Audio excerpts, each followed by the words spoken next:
Hey everybody, welcome back to another episode of Awesome Finds. I want to start with a bunch of records that were sent to me from viewers like you guys.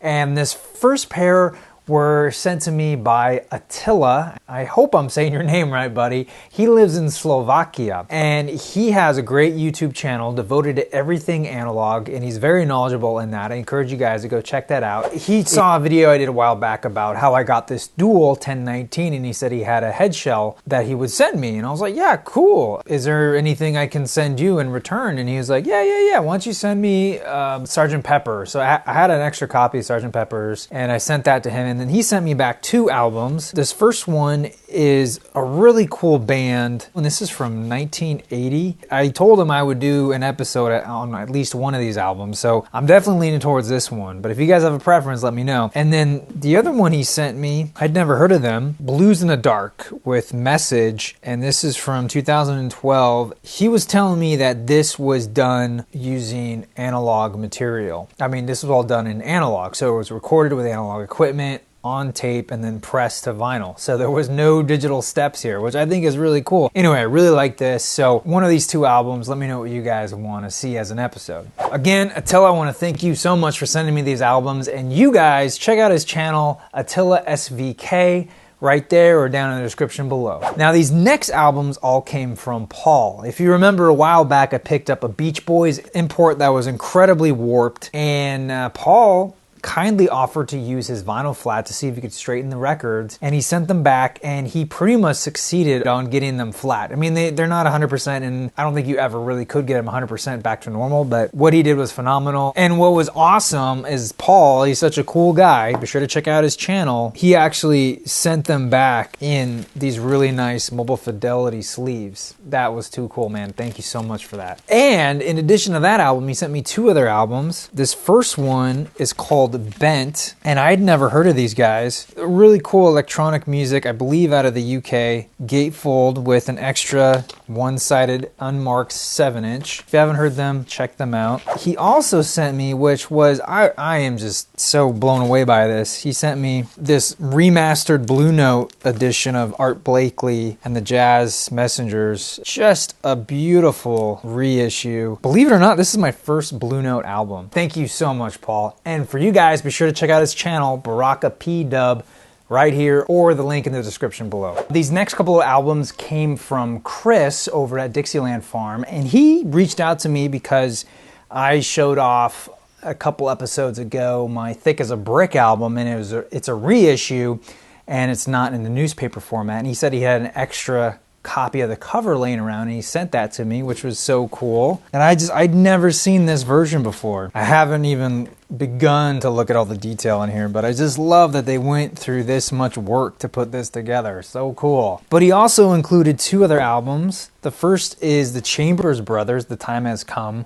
which is an awesome song, and this album, really cool. I love it. Thank you. I didn't have this already. And he also gave me a Yes album. This is Fragile. It's a gatefold. Love the artwork. There's something amazing about John Anderson's voice. I just can't get enough of it. To me, it's everything I love about Yes. I don't know. So thank you. I didn't have this. This is really cool. Be sure to check out Dixieland Farm on YouTube when you get a chance. Click here or the link in the description below. Recently, a company reached out to me. They're a brand new startup. They have a new service called The Edit, where you sign up, you give them your phone number, and what happens is every day, once a day, you get sent a text with a picture, and it's for an album that you can buy. It's a pretty easy way of buying albums. It's almost too easy. A couple things to know. All of these are reissues as far as I understand it. I'm not sure where they're getting their albums. In full disclosure, he did offer to send me 2 albums at no charge, just to give me an idea of what the service is like. And I actually ended up buying one of their albums, and I'll show that to you. So the first one that I got from them was Bob Dylan's Highway 61 Revisited. Now I had this as an original issue, but mine is so beat up that you can barely tell that it's Bob Dylan on the cover. It's so bad. The other one I got was the Smiths' The Queen is Dead. Haven't heard this album yet. Love the Smiths. Really looking forward to this. And this is a remastered edition supervised by Johnny Marr. I don't know much beyond that. Last here is the album I did buy, and I wanted to show you the packaging that it comes in. So it comes in a pretty sturdy cardboard. And what I really like, the albums that I got, they come shipped with 2 pieces of cardboard to help protect it. It also comes with this outer sleeve. I really like that they do that. And so the other album I got was Arcade Fire's Neon Bible. Again, I don't know what pressing this is. I don't know really much beyond that. It was a pretty good deal. I think it was $19 shipped. This was actually the first Arcade Fire album I bought. I bought it as a CD, and I was driving back from San Francisco to Santa Cruz, and I must have listened to that 2 or 3 times on repeat. Fell in love with this thing. It was such an amazing experience. So I really wanted this on vinyl. Anyway, yeah, so the service is called The Edit. It's not a bad service. It just depends if that's how you like to buy albums. You may want to just try it out for a little bit, see if you like it. I don't know what their shipping is like internationally. I think it might just be for the US right now, but that could change. So if you guys do try it out, let me know what you think. So I'm going to end with a bunch of records that I got from Goodwill. And what's surprising about a lot of these is that they're on the newer side or actually still sealed new records, which just blows my mind that you can now go to a Goodwill and find new records. First up, we have a 7-inch. This is from Coheed and Cambria, Welcome Home. I believe this was a limited edition pressing. Really cool to find this. Then I got Cory Chase. I don't know this guy. He seems sort of interesting, and I think it's from 2006, 2005. Okay, this band's called The Races.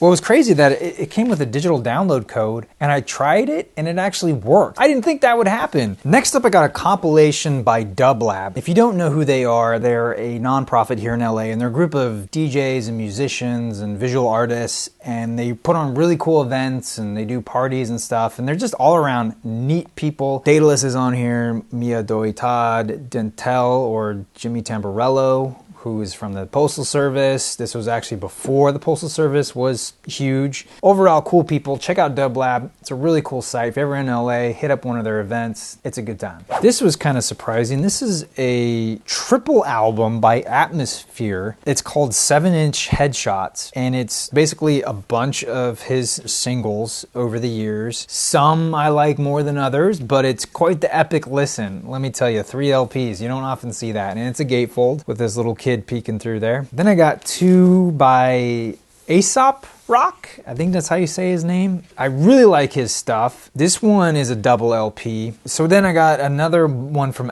Aesop Rock with Coma. This is a 12-inch single from 2001. It's not bad, you know, it's basically 2 songs. The B-side is Maintenance. This was so cool to find. A double LP by Quasimoto called The Unseen. So this is on Stone's Throw Records, which you guys know they put out J Dilla's Donuts. Really cool local LA record label. Basically anything on Stone's Throw, buy up because it's gonna be good. That's just the way it is with Stone's Throw. So Quasimoto is the alter ego of Madlib, and the story goes he was either high on shrooms or something for a couple of days. I don't think it was acid. I think it was shrooms, and he kind of came up with this character. He's got a very high voice, and for Madlib, Quasimoto is a way to express things he couldn't otherwise do. Yeah, man, this is such a fun album. It gets way out there. Definitely check it out. Then I got another double album. This is Peven Everett with Studio Confessions from 2002. This is kind of neo-soul music, I guess would be the best way to describe it. It was kind of a surprise, a shot in the dark. I just picked it up and yeah, I really liked it. So next up I got Chrome, Feel It Like a Scientist, and this is from 2013, I believe. It's basically a brand new album. It was given to me sealed. I think it's the bassist or the drummer actually rents from my dad, and he was like, hey, check out my band. It's on red vinyl, which is really cool. Let me show you that.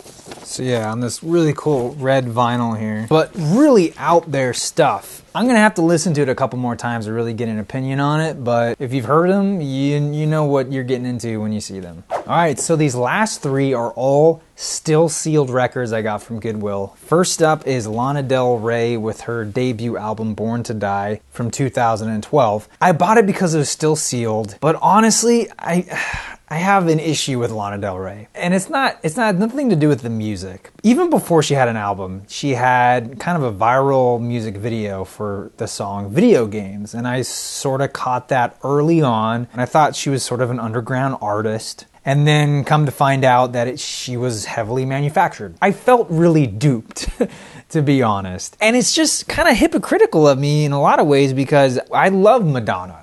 I love that music, and really, Lana Del Rey is no different. It's more to do with the fact that I didn't see it coming. I bought into the machine, and I was like, no, how could I do that? So I don't know if I'll open this. I don't know what I'll do. Maybe I'll sell it. If you guys like her, or if you can relate to what I just said, let me know. Then I got this most peculiar album called Fluke Audio Part 1. It was made in Canada, or at least it was made by the Canadian Council for the Arts. So it uses original sound sources sampled from anonymous recordings discarded or donated. Formats include shellac and vinyl records, quarter-inch reel-to-reel, stereo 8-track and cassette analog tape, in addition to digital audio tape and compact discs. I know nothing about what this is or even what it sounds like. I haven't opened it yet, but I got it for $1 and I was like, hey, this could be really cool. And lastly, I got this double LP single sleeve album. This is the soundtrack to the film Not Fade Away. I have never heard of this film. It's by David Chase. I assume it's sort of about a band in the mid to late 60s making its way up. And the band is called the Twilight Zones. But what's cool is, so they have the Twilight Zones, the fictitious band on here, but they also has a bunch of original music like James Brown, Rolling Stones, Bo Diddley, Moody Blues, Elmore James, The Rascals, Johnny Burnett and the Rock and Roll Trio with The Train Kept A-Rollin'. I freaking love that song. That's one of the most quintessential rockabilly songs I can think of. And so there's actually a cover of it by the Twilight Zones, which I'd love to hear. The Left Bank's on here, Mother Earth, The Small Faces, Robert Johnson, Nancy Sinatra, a song from South Pacific, The Sex Pistols. Oh, that's interesting. And Bob Dylan. I don't know anything about this film. If you guys have seen this film, let me know what you think. If you've heard the music. Well, that'll do it for this week. I want to thank Attila, Paul, and KRIS for sending me those albums. You guys didn't have to do that. Way above and beyond, but honestly, thank you so much. I am very touched that you did that. Definitely going to hang on to these albums, trust me. And I want to thank you guys for watching, commenting, subscribing, all that good stuff. I really appreciate it. I am your Vinyl Geek, and I'll catch you on the flip side.